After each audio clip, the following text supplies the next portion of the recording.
Sir, please, before you quickly take hers, someone is asking here, how will she know that a man is good for her sexually? Because she has a very strong sexual urge and can last long without to go through sexual intercourse with the opposite sex. Thank you, Papa. Papa, what do you do when you are in a relationship with a man who is constantly demanding things from you, like money and cooking for him, without even providing the resources? He constantly initiates conversations that revolves around his demands, like buying things for him without reciprocating. If you don't comply, he puts up an attitude. Additionally, he wants to always be involved. He wants you to always be involved in his business, but never takes your advice or come back to discuss things further. The only time he talks to you about his business is when he says things are slow and money is not coming in frequently, which I feel he is indirectly asking me for money. He hardly wants to talk about my own business, my own work, or engage in more productive conversations. What do I do? Sorry. I wish I'm talking to you directly. The person is online here. She's online? Yes. It was sent from I wish I could get her on Zoom. I would have loved to have a conversation with her online. But since I can get her online, that's okay. Let me say this to you. The first proof that you are with a man, is that you'll be restraining him from giving. You'll be the one saying, stop, you are giving too much.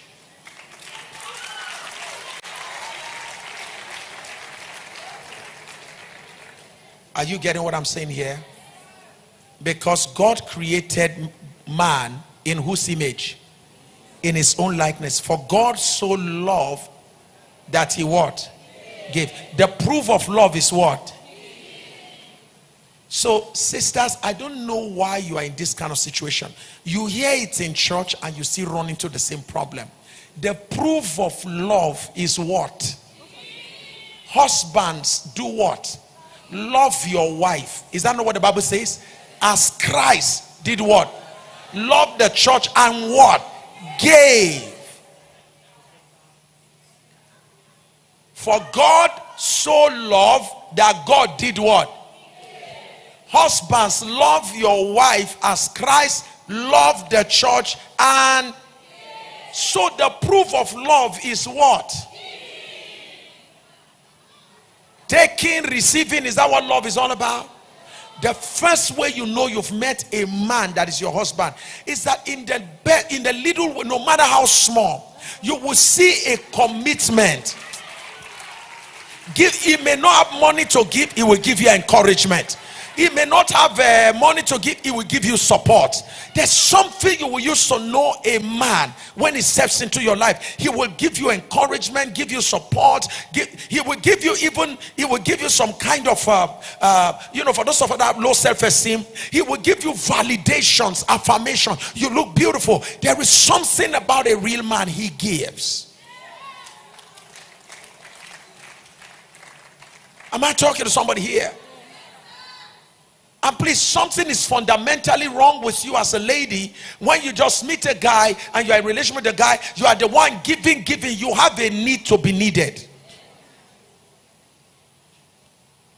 Something is wrong with you as a lady. You just met a guy, you're in a relationship with a guy, you are giving him money, you give him this, you give him sex, you give him money, you give him time, you give him everything, you support his business, and you are saying to yourself, he's not supporting me, he's not giving to me. So you see all of that and you just keep giving. You have reversed the order of marriage. You have reversed the order of relationship. In relationship, the man is called to love, the woman is called to submit. Is that okay? And in loving, the proof of a man's love is measured by how he what? It's as simple as that, man. The proof of love is that a man should be able to give. If there's anybody with a life question, raise your hand. They will give you an opportunity to ask your life question.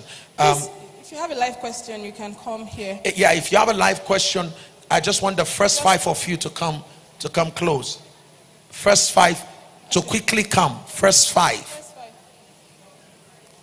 Please come this way. So while you're filing out, Papa, let me quickly answer this. Yes. Because this question I'm getting this question, more than 4 times now. Parents not giving their consent. Yes. Now this lady is saying she has investigated, purpose is aligning. His parents want her, but her parents are saying no. And I have that similar question replicated more than thrice. Okay, please, if you have an issue whereby you have prayed, you are very confident, you know that this is God, you've investigated, you've done everything that we normally teach you here, and you are very certain that this is the person that God wants you to settle with, and your parents, one of the parents, are not in alignment with it, they are not in agreement. Here's the first thing I want you to do. You want to get to know, why is your mother saying no? Why is your father saying no? Is that okay? If the reason why they are saying no is irrelevant, it's not something very important, then at that moment you want to engage in prayer. Number 2, you want to engage senior family members or pastors to your parents, who your parents respect. You want to engage them and talk to them and share your concerns with them. All right, so that they can now mediate between you and your parents. So number 1, you want to know the reason why your parents are saying no. For instance, if your parents are telling you that the reason why they don't want you to get married is that they said the man is from another tribe, you are from another tribe, the man is African, you are European, and all those kind of stuff, then you know that it's a matter of tradition. Okay, your parents are concerned. Don't discountenance their concerns. They've never seen anybody marry like that before, so they are uncertain of what your future can be like. You are convinced. They need to be given the same conviction you have. It will take time. You will have to market your convictions to them, so that over time they can begin to see that their son, their daughter is not going in the wrong direction. So it depends on the reason why your parents are saying no. Some of the reasons are just purely, just absolutely useless and unnecessary, just out of fear, out of unnecessary concerns. Those ones requires clarification. Some are spiritual. Your parents can say they prayed and God told them the person is not the one, but you heard God and men of God have told you that that's the right person. It will take time. You will have to pray again, go back to God. Be sure once again God gives you the go ahead. Give time and ask God to convince your parents, and God over time will do it. Is that okay? So I would challenge that it is based on the situation responsible for the disagreement. Only to that extent will we decide what exactly we need to do. So for now, I would say that if you know what the reason is why your parents are saying 2 of you cannot be married together, if you can reach out to us, we'll be able to counsel you in the most appropriate way so that you can take the right steps. Thank you. Yes, sir. What's your question? Okay. Good day, everyone. Yes, sir. I commend your preaching. I enjoy it very much. It's my first time here today. I enjoy it so much.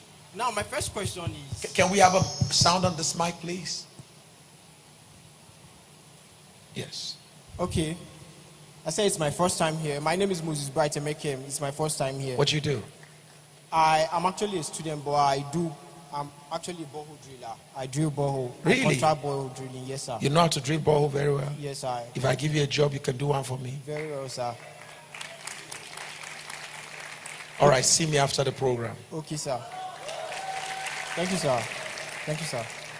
Okay, my first question is, what is the difference between dating and courtship? Now, the second question is courtship required in marriage or before marriage? Now, the main question that brings me down to this point is,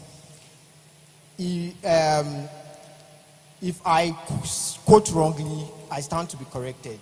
From where you were preaching, you made mention of ladies go to their spouse house before marriage, like they go to their spouse house, they come out, being all free when they are not married and spending time in their... Now, if I understand what courtship is particularly or correctly, I think in courtship, both parties need to spend time together. getting to know each other and understand each other better, right? Getting to know each other and understand each other better, spend quality time, meet friends, to know their background, and just like from what your teaching is all about. Now, how do we get to know each other better when we just meet in offices? Yeah. No, go ahead. Yeah. No, that's my question. So how do we get to know each other better when the meeting is in offices? Yes, in offices, Restaurants. maybe in restaurants. Millennium Park. Fine, maybe not like visiting the family, like the parents, the girl's family, or you visiting. So where is the best place to know each other? No, I'm asking. We are all learning here. I'm just asking because I know in our society today, just like we all know, if everybody should say yes to it, most of the ladies go to the guys' houses, maybe spend a day or two just to spend time to understand one another. It's just like in business or in relationship between two guys. If you don't have any money dealings, you will not get to know if this person is trusted or what this person can do or what this person cannot do. That's what I mean by that. Thank you so much. Very powerful question. Can we appreciate him, please? So the summary of this whole thing, everything you're asking is around courtship. Yes. And the first thing was to distinguish between courtship and dating. Is that okay? Dating is an open-ended relationship with nothing in view. Dating is me and you just hanging around to figure out if we will have anything to do with each other. So it's an open-ended relationship. In most cases, dating leads nowhere. Okay? That's why you have first date, second date, and then you now jump to another person again, first date, second date, and third date. So in the scripture, the Bible doesn't so much encourage dating. It's an open-ended relationship that always leaves wounds in the heart of people. Okay? But the world, don't forget the church. The way the church gets married is different from the way the world gets married. So if we do not understand that, we're going to be judging the way the church does things by the way the world does things. Okay? So in the kingdom, the first thing we do is not just to start dating. Even though dating as a secular culture has started penetrating the church culture now, you have a situation whereby pastors actually encourage members to go for dating. Is that okay? So it leaves the church with too many broken people, because just last week people saw you going out with her. Is that okay? And then just when we're thinking that something is happening between two of you, you have dropped her, you are picking on the other one too, and you go out. Then your friends will ask you, why? We saw you with the other girl, why did you stop? Don't mind that girl, she just appeared to be. So you find rumors spreading around church, and now you have to damage her because you are not of interest. She's not of interest to you. Is that okay? Meanwhile, that same lady with her flaws will actually be a good person for somebody else, but for the way you have damaged her, somebody else who she may have been good for will not want to take her. You see that? I'm telling you what has happened here in the church here. We had a case of a young man who wanted to marry a lady in our church here. Two amazing people, very close to me. The guy wanted to marry the lady. I called the lady and I told her, I said, look, this guy is interested in you. And the guy went to meet with her with permission and all the structure we have in place here. The guy went to meet this girl and said, oh, I want to marry you. And the girl initially was excited. But her friend who had a relationship with the guy before, went and told her and said, oh, that guy, his own is this and that and all of that. She said all kinds of stuff about the guy. And not that they are bad stuff, that the guy is not somebody who just makes up his mind. She said some things, in a way to weaken this lady. So the lady left the guy because of what a friend that knows her, that knows this person before, said. Anyway, long and short of it now, the guy is married. He's in Canada now. Shortly after that, he got married to somebody in Canada. They have their second child now. And as God will have it, God showed her mercy too. She just got married to somebody. They're in America together. So what I'm saying is that you can have consequences as a result of allowing datings in church, and then you're going to kiss too many frogs in the name of looking for a prince. Okay? So in the church, our culture in the kingdom of God is different from the secular. In the kingdom of God, we don't just jump around and meet girls. We take our time to wait for God to give us the leading, to give us the direction. We, in all our ways, we acknowledge God first. We say, Lord, who do you want me to go for? Do you understand? That's why I said be sensitive to make the right move at the right time when God is leading. Do you understand? So we wait, like you now as a good borehole driller. Look at you, look so smart. I mean, so nice, and you're making a lot of money because borehole has become very expensive now. So I know you're making a lot of money. Shows, you know. So the next thing you're going to do now is that, God, among all these precious girls here, like, which one is the one? Do you understand what I'm saying now? Then God will, like, you just be hearing Rebecca. Or you have a vision, or you have a desire towards a particular lady. At that moment, you meet your pastor in the church and say, sir, I feel a leading towards a particular. In our church, this man is in charge. You go to him so that he can help guide you. Say, I'm interested in a particular girl in our church. He will then get to help you structure the approach on how to reach out to that girl, because you may be interested in someone that's already engaged to somebody else. All right. So once you see the lady, what we'll do is that there is what to call a preliminary, what you call dating in a courtship relationship, whereby the first thing is for two of you to meet and you discuss about your values, your plans, your desires, your dreams, and all of your personality. Those are the preliminaries, which is what you do in dating. But unlike in dating, where we're just going out with nothing in view, in courtship we have marriage in view. We want to be sure that we are the right persons for each other. So in those preliminary phases where we're getting to know each other about our values, our desires, and all of that, if we now begin to notice that we're having a lot of conflicts, we then get back to the drawing board and say, look, sorry, I thought this is the person I would like to marry, and I really wanted to marry a person, but we're having irreconcilable differences in the area of this and this and that. If the counselor cannot help in that situation, they've tried and it doesn't work, two of you can go separate ways. Is that okay? Does that answer your question, sir? Fantastic. So in the kingdom of God, we have a different approach to doing these things. And in terms of talking about how can we get to know each other, we don't have to know each other in my bedroom. Understand that, sir? We don't have to know each other by coming to spend time with me. Is that all right? We can get to know each other through we can go to play football together. We get to know some things with each other while we're playing. We can go for lunch together. We can go for dinner together. We can go to friends' birthdays together. We can have private times apart where we just go to a private place, a public place where we can have private meetings. All right? What we are saying is, let's be careful as Christians not to engage in private meetings that will lead to spiritual compromises, and ultimately we don't end up marrying each other and we have too many unnecessary memory about each other. Is that okay? God bless you, sir. Thank you so much. Sir, please, before you quickly take hers, someone is asking here, how will she know that a man is good for her sexually? Because she has a very strong sexual urge and can last long without to go through sexual intercourse with the opposite sex. Okay, this is becoming gynecological.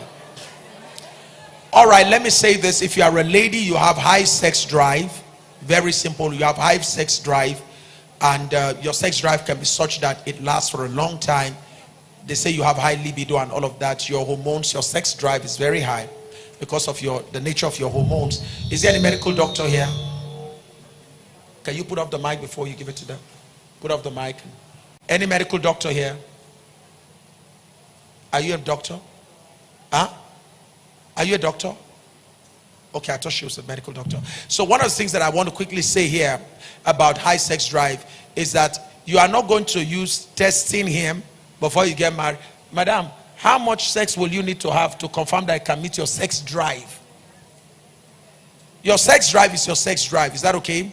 Even when you get married to the man, no matter how great his sex drive is, because you have an extremely high sex drive, it is not sexual intercourse with him that is going to ultimately meet your sex drive. Is that okay? It is a man helping you to reach orgasm. It is a man helping you to reach orgasm in multiple times without even trusting into you. All right? When the man helps you to reach orgasm multiply, In fact, you need to reach your orgasm multiply before the man even comes in, because no matter how good the man is, the man has his elastic limit. A woman can have consistent orgasm for a long time, but the man does not ejaculate for a long time. So in which case, in order to meet your sexual drive, whether he has high sex drive or low sex drive, there are ways by which the man can meet your, help you achieve your sex drive, not necessarily through having direct sexual penetration with you. Otherwise, you're just going to kill the man. So, madam, what I just want to say to you is that if your sex drive is very high, you're going to train your man when you get married on how to help you reach sexual satisfaction. The reality of the matter is that the man may not be able to do that for you without helping you to achieve that. So what most women will do is to have the man, you are mature people here, so what most women will do is to have the man stimulate your clitoris, your G-spot, your labias, and the rest of that. He helps you to do all of that, so you come into multiple orgasms severally. Once you reach that multiple orgasm, at that period where you know you've been satisfied, you can tell the man to come in. That's when you get married. For now, everything you had, delete. All right. Okay. Hello everyone. Yes. My name is Passion. So my question is, how do you deal with a man that finds it very difficult to let go of things or forgive easily? Maybe you have an issue now, and if you don't persistently talk about it, he can linger it for like a day or two. And how I was raised, my parents, I don't see, if they fight now, before the dawn of the next day, they already settled. So I don't know how. You are dealing with a very complicated situation for now, and you need to resolve this before you move forward. Do you understand that? Because it's not how you were raised. It might become an issue for you. You may not be able to exist in that kind of toxic environment. And what you're seeing now will only get worse. It will only get worse when you get married. Is that okay? So I will encourage that you deal with that issue now. All right, he needs to know that you don't like it, and he needs to make commitment to improving on his conflict resolution style. He has to commit to making sure he improves on his conflict resolution style. You have to let him know you don't like it, and you have to let him know that if you do something, you've done that, and he still remains what he is, and you don't like it, it hurts you. All right, so you have a tough decision to make. Because it's about your future now. Imagine yourself in a marriage where you wake up every day, you sleep together, you wake up every day, and this is what you see. Can you survive there? Mentally, are you going to be okay there? Emotionally, are you going to be okay there? All right, so if you can't resolve this, we may end up dissolving the relationship. Thank you, sir. God bless you. I see a smile on your face. Yes. This looks like what uniform is God bless you. What's the question? Good afternoon, sir. Good afternoon, everybody. Yeah. Sorry, kind of being nervous because my question is... Come.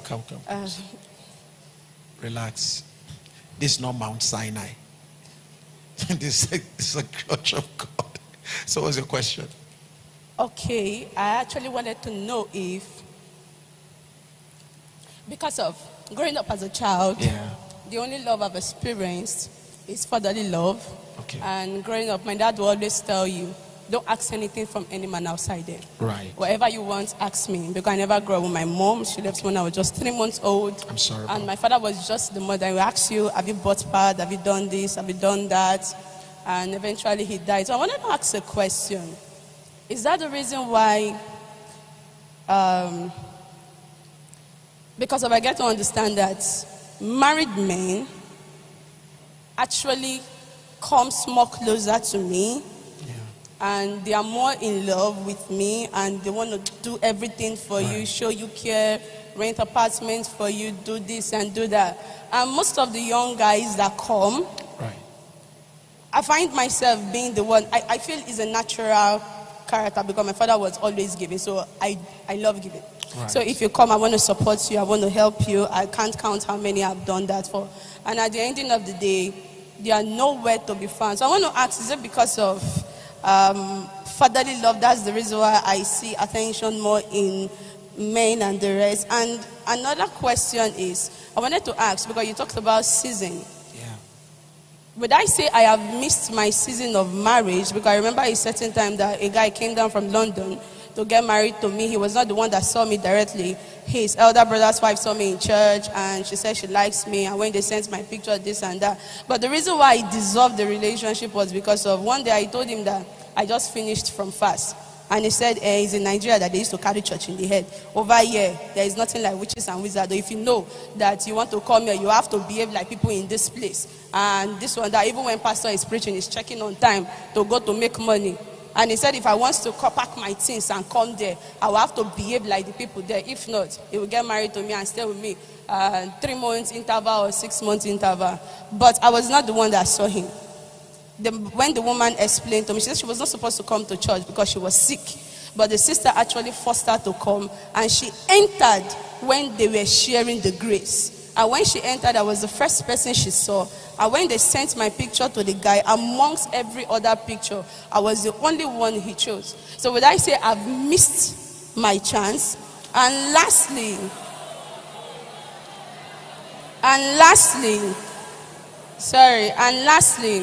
most guys says I'm not romantic, and they say I'm too busy, that I'm business cautious, I am money cautious.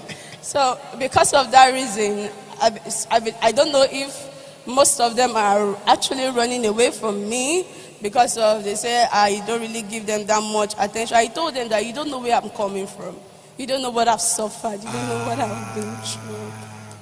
So let's deal with something right now. You're a workaholic. Do you get me now? You do a lot.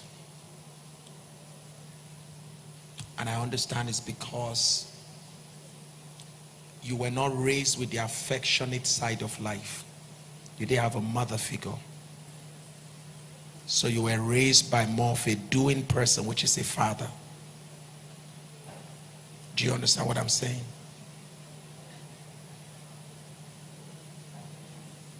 The absence of a mother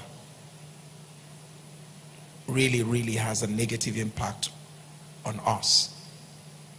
Do you understand that? You need to slow down, because gradually now you have started using work to cover up. Sorry, sir. Yes. I want to chip in something. Go ahead. I've seen my mom. I know her. Yes. But my mom lived a reckless life.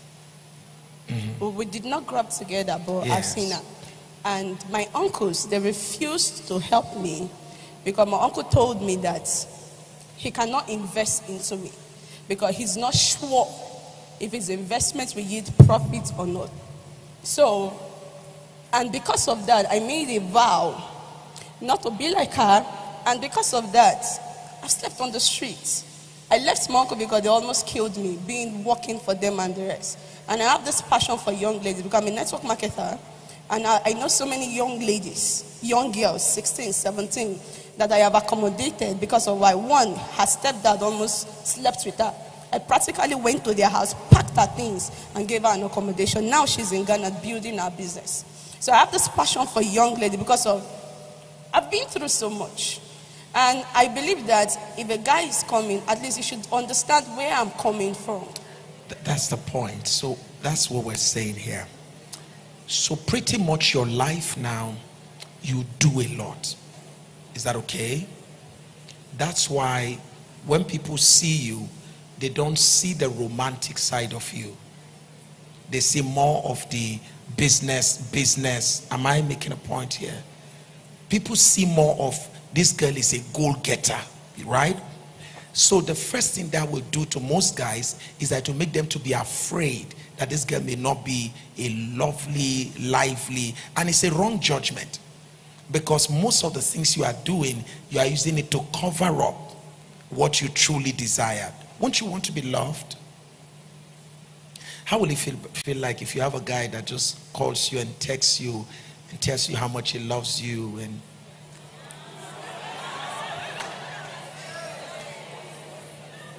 just look at the smile from your face. Can you see how much that is lacking in your life right now? Do you understand that? So you need that softer side of life. I understand you had to become an independent girl. Do you understand that? Because nobody was there for you. That's what we're talking about. Nobody was there, so you have to fight. Is that okay? The challenge with that is that once you become too much of a human doing and less of a human being, when people see you, they just want to assume this girl is a tough girl. If some people are going to call you Margaret Thatcher, they don't know you. So people are going to judge you from outside and think that you are not a romantic, you are not a playful person and all of that, that your life is all about serious, it's all about money. Whereas deep on the inside of you, if they get closer, they'll realize that you're a loving person. You are somebody who's even looking for love. To be cuddled, to be cared for, somebody to come and celebrate your birthday. How's it going to look like a guy shows up with cake on your birthday? So that's what you need. That's what you need. Is that okay? Now what I want to say to you is, when you are at a business place, be a lioness. When you are with people, be a lamb. If you are not careful, you'll be carrying your lioness nature at work into relationship with people. When you are with people, enjoy people. Don't be serious. Like here now, relax. How are you? Don't appear and you know. Can anybody tell me the difference between this look and her smiling face? Which one is the best one? No, but we didn't know you had this set of teeth. My friend, didn't you like it when you saw? You felt led inside you. So let that smiling side of you, listen, God has helped you. You are no longer the broke girl you used to be. You are no longer the girl struggling for where to live. Those days are over in your life. Do you understand? You are out of the wood. Be careful lest you continue as if life is the way it used to be. Start finding time to interact, find time to relax, find time to play with people. Is that okay? And trust me, the married men who are coming, you talked about married men who are coming, you understand that? When married men begin to see a lady appearing to look so matured, married men are more drawn to ladies who are looking very responsible. There's something about married men. The moment you start looking too responsible, too serious, there are some things that draws married men to single ladies. Okay? And then you find out that those who are supposed to be drawn to you, the younger guys, because of the same way, the same thing, the same toughness that used to appear, that scares them away, it attracts you to the older ones. Are you getting the whole stuff now? So you need to make sure, please, outside of work, try to tone down.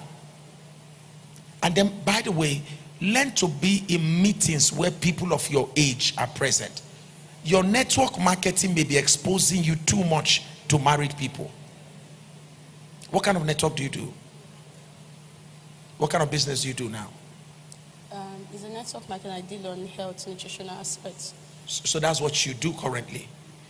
Does that take you to people who are, does that make you to market a lot to married people? Yes, it does. And I actually have a passion for it. Because my father died of stroke. For the business, right? Yes. Your father died of stroke? Yes. So, and I've been able to help people with stroke through my company. And most of them are... Yeah.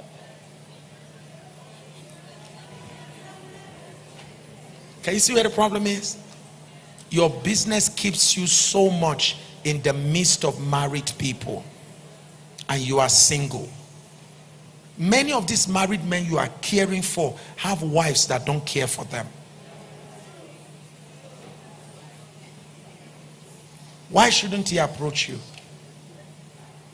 So can you see that the pool you are operating in is deciding who is being attracted to you? So when you finish your work among married men, so don't be surprised that married men are coming, expect it. Just know that you have nothing to do with them. But what you now need to do is so that in your church, singles meeting, start going for singles meeting. Join a department in your church where young people are present. Intentionally relate with young people in your church. Intentionally. Because your work keeps you in the midst of married people. Does that make sense now? Does that make sense? Can you see where married people are coming from? Now where you they work? You don't want them to have stroke. So now they are not having stroke. They want to have you. Is that all right? So have you learned few things here? You need to tone down a bit. Intentionally begin to relate with people of your age. People of young people generally. But Daddy, sorry, most of these young men, when they come, sorry, but most of them, when they come, the first thing, because of most of them, my level of exposure and the distance, when they come, the first thing they want to do is they want to ask you for sex, they want to do this one. Immediately, they want to, like one in my area, it's like, you're too workaholic, I need to come to your house, you need to come to, I say, come to do what? Like the next day, they send you message, I love you, I want to do this one. When I see it, it's like... Can I say this to you? If you live in the riverine area, what source of protein do you see? If you live in the north where there's no river, what kind of protein do you see more? Protein source come from what? Cow? Cattle. Where you hang around always influences who you see. So if you have a lot of irresponsible guys, you notice around you, the people that are coming to you, you are better than all of them. You are in an average community. If the community where you find yourself, the guys, everybody around there, you are better than all of them. Madam, that's not the community for you. Change. Number 2, start deliberately interacting with a community of highly intellectual people. Or more spiritual people and intellectual people. Do you understand that? So where you hang around decides who sees you. That's why you are meeting all those people. Come to my house. Come and sleep with me. And your level of intellect is above them. That shows the kind of environment you find yourself in. There's a community you go to, you'll be struggling to catch up with them. Yeah. God bless you. You did not answer the last one. Ma? You did not answer the last one. Which one is it? Did I miss my time? Oh, did you miss your time? No, I thought they even helped you answer the question. I did not hear that. Sorry, ma. You mean the one that was asking, the guy that was asking you all those, that funny guy? You didn't waste your time. So it's not a case of missing your time. You will have wasted your time. Your husband has not come. It's about coming. It's after this meeting now. Your husband will come.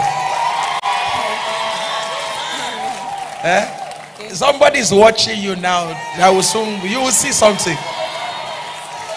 Somebody will say, hello, ma. And any funny person that come to give me I will shoot the person. All right, so very reasonable person is coming, highly responsible person. Is that okay? But not the one you missed. Not that one. That's not your husband. So you didn't miss time. You will have wasted time. You saved time. God bless you. Yes.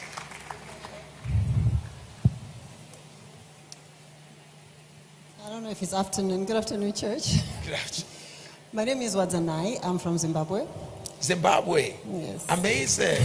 Thank you. And it's my first time. I came here on Sunday last week, but I didn't get up when you said new people because of time. When I saw the program on the screen, I told my friends that invited me, Tiana. Where are your friends? There she is. Are you from Zimbabwe too? No, she's from here. You're from Nigeria? And you built a bridge across to Zimbabwe? Oh, thank you. Such a nice person. And by the way, God gave me a prophecy for Zimbabwe recently. Oh, thank you, sir. Yeah, Zimbabwe is going to rise again. Oh, thank you, Jesus. Yeah.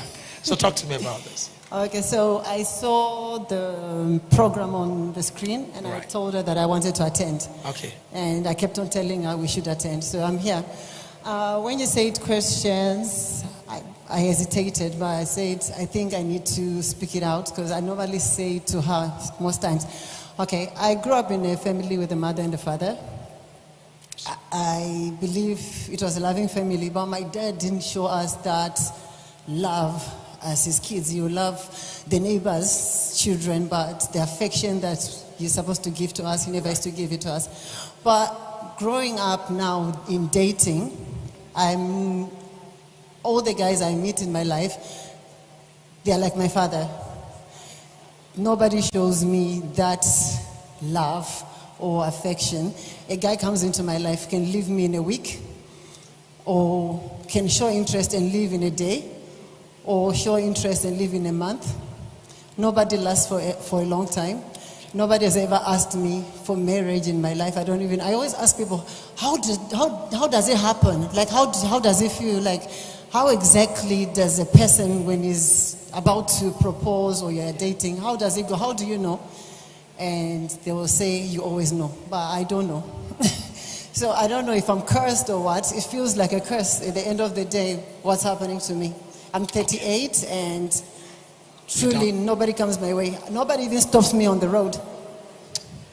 Do you think today, one of the things that I want to do is, I really wanted us to go the way of deliverance today. Our time is gone. Listen, can we calm down? If we start, we won't finish it. And I have 2 services tomorrow. There's something we can do. I'm not sure what my schedule is next Saturday, so I would not want to even try that. But I'm going to speak with your leaders, and we're going to have, maybe within the next 2-3 weeks or so. I know how you feel, but I know what it is.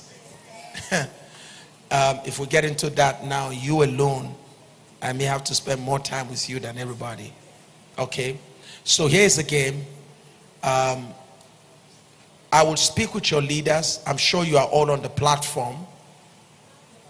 If not, get on the platform today. We will agree on a Saturday, and on that Saturday we are not coming for game, we are not coming for any story.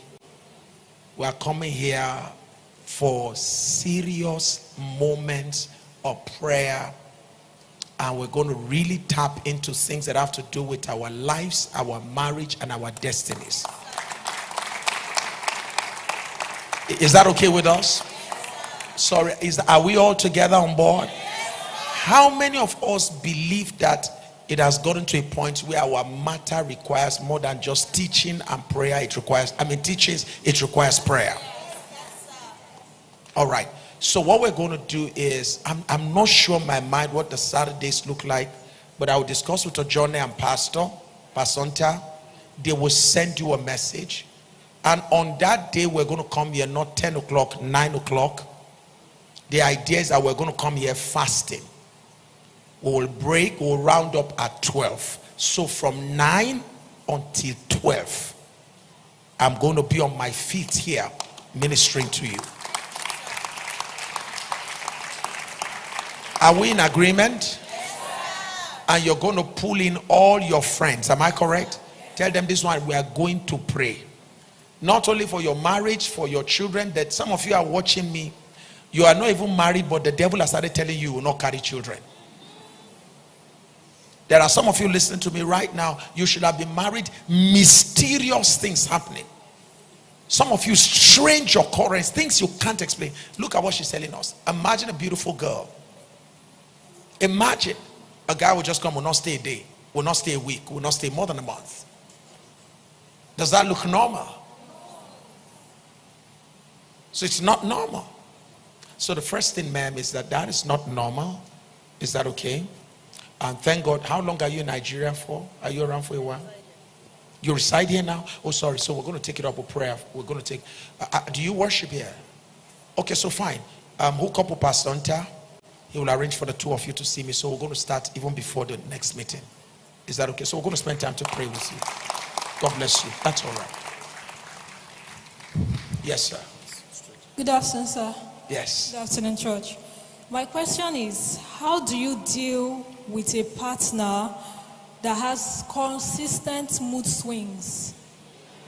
Not consistent, often they have mood swings. And when they have mood swings, they stay away from conversations with you, like weeks, months. And then you yourself, you're a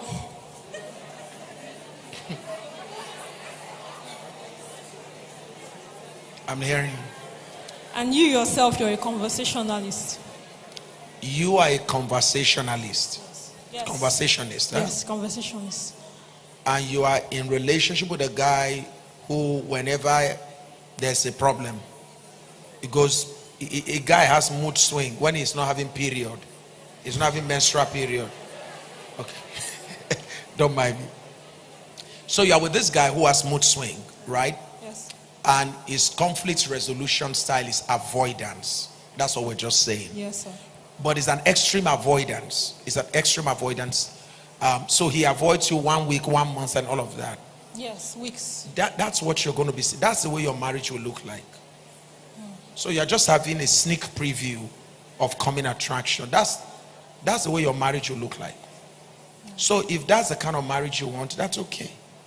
But the only thing it will do is that it will frustrate you. Yes. You want to talk to someone who is not available for talk. Yes. Because you can't correct him. He has to see a need to change. He has to seek change. And until he's changed, this is what your marriage will look like. It will even be worse in your marriage because he will lock up himself in his room. The more money he has, if you frustrate him, you want to talk, he will leave the house, go to the hotel.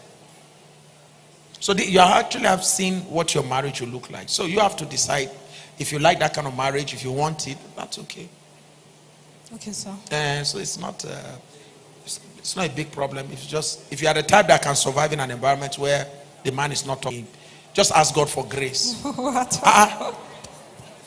She's saying no. It's very frustrating. It's you frustrating. Want to talk to someone, the person cannot be available to talk to you. It does not. When you call him, he would rather text you. I mean, it's. You don't like it. It's frustrating. I don't. I thought you wanted, because I wanted to pray for grace.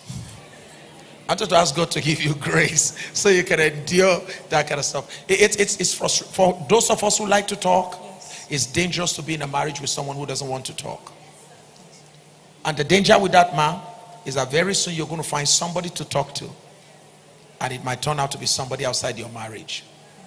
And that conversation with that person is what is going to lead to adultery. Not because you're a bad woman, not because you're an adulteress. It is conversation you went looking for, and that's what will lead to problem. It was conversation Eve was looking for that led her to the serpent. Thank you, sir. All right, you know what to do now? Yes. I didn't tell you anything, no. My hands are clean. I promised I was going to pray for grace. You said no. Praise God. Yeah, man. Let it not be as if like it's only the women that have. I was worried. Yeah. So I don't know, and I want Take the mic off. Yeah, I want to know, for a young guy like me, is this bad for me to like ask for a ready-made lady? Like if I want to go into it, I have my reasons. Yes, I have my reasons. Like, is this a bad thing for me to ask for a ready-made lady? Why I'm asking this question is, most of the ladies, like for a single guy like me that is striving, like putting on more hustles to like make things, like make life okay, like better for me, like looking into the future. And when I approach a lady, there seems to be like, what do you have? You don't have anything. So is this bad for me to also ask for a ready-made lady? So I really want to know. What do you mean by ready-made? Like someone that is already doing well, like a woman that have money. Yeah, money. Yes, sir.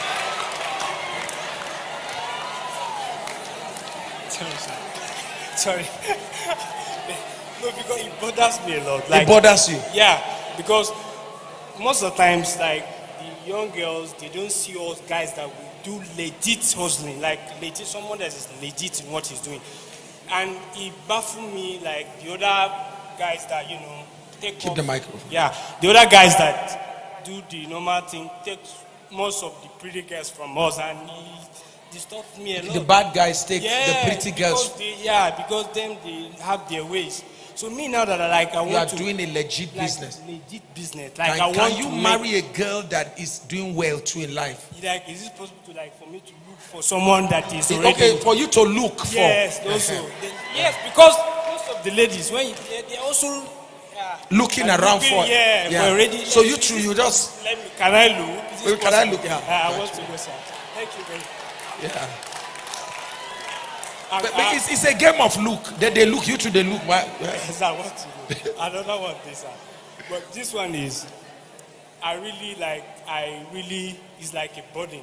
Like something that I've been battling. Yeah, it's like something that I've been battling with it.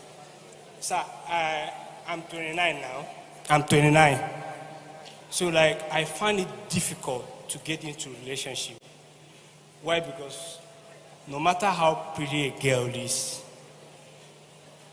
once we get into, maybe, I just look at her, no matter how big, so I really need to heal on it. Like, no matter how beautiful the girl is, you lose, eventually you just lose. Like, once we get into intimacy, she doesn't look attractive to you anymore. No matter how the girl is. So I really want to know the reason. So I'm going to be very honest. We're going to be frank with you. Does that always happen when you just start talking, or does it happen when you have sex? After you have sex, that's when it happens? Yes. All right. So the secret is don't have it. Don't have sex with him.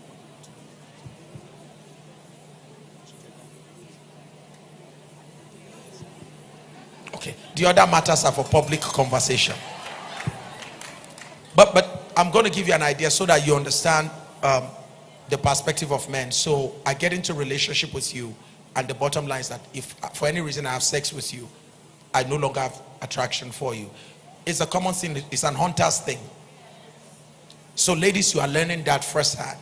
Nobody pursues what he has conquered. So, and as a guy, if you don't want that to happen to you, don't allow yourself to get into a situation where there's sexual compromise before you get married. So you have to have a relationship with God. Is that okay? Pastor Nta, I'm going to hand him over to you. So Pastor Nta is going to help me disciple you. Is that okay? He has done very well in marriage. He's a lawyer. He's married to a doctor. So he married a correct woman. So he will mentor you on how to build the kind of confidence he had as a young lawyer to go and propose to a doctor. So his wife is a serious doctor. So God, they get money. You can look at his dressing. They are correct. You understand? So that's the best thing I can do for you. I want to hand you over to him. He will disciple you. You two will end up with a correct marriage. I get plenty girls for this church. Good girls where they do well. You are 29. I just mentioned. So I get 126 where they make $5,000. Correct girl. But I'm not going to show you the girl until you become okay.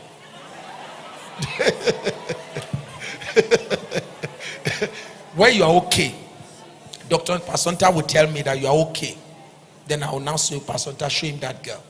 Then I'll show you 3 other ones like that. Then you will now make your choice. So, you pray and God will say, okay, now that one. And if not be any of them, God will show you the correct one. Are you getting what I'm saying now? But all of that joke by the side. Let's now come to the key issue here. And is it right for you to look for a woman that is ready-made? Let me see. What do you do for a living? Yeah, I run a business. I run like a restaurant for my own. You run a restaurant. I run a business. What kind of restaurant? What do you sell in your restaurant? Any kind of food? You do all of that as a man? Yeah. Can we please celebrate this?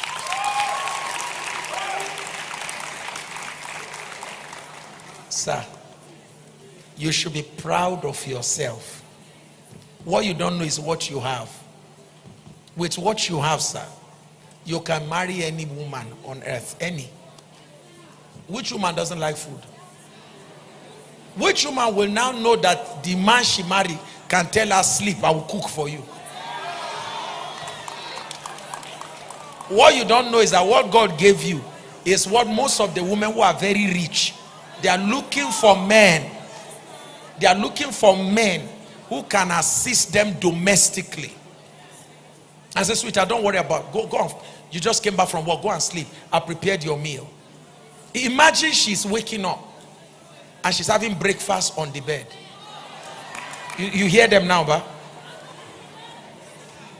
you don't know what God give you. So he will train you to give value to yourself. And if you have not gone to study as a chef, you will now go. We will arrange also. You must go to school and become a chef. There's one of our guys here in the choir. I don't know if he's around here today. Chidi. Where's Chidi? He has gone.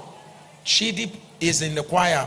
One of my men interacted with him and got to discover that he wants to become a chef. Fine guy. Likes to sing. But he wants to also become a chef. So we say, okay, where does he want to go to? He chose the best place where they train chefs in Abuja. It's in millions, about 2 million or so, thereabout. So it's done already. And I think it came out one of the best or so. So it's done. So trust me now, many girls, God lead, God no lead, they go lead themselves there now. So there are things that captures women than I would spoil you. There's a way to spoil women than just telling her I have money. So being a chef is one of the powerful things women are looking for. So you are a highly priced commodity. You just need to package yourself together, which Minister Anta will help you to do. Is that okay? So what I would say to you as a man, can you go around looking for a ready-made woman? I would say to you, first of all, pray that God will bring you the right woman. A woman may have money, but she may not be interested in committing herself to you.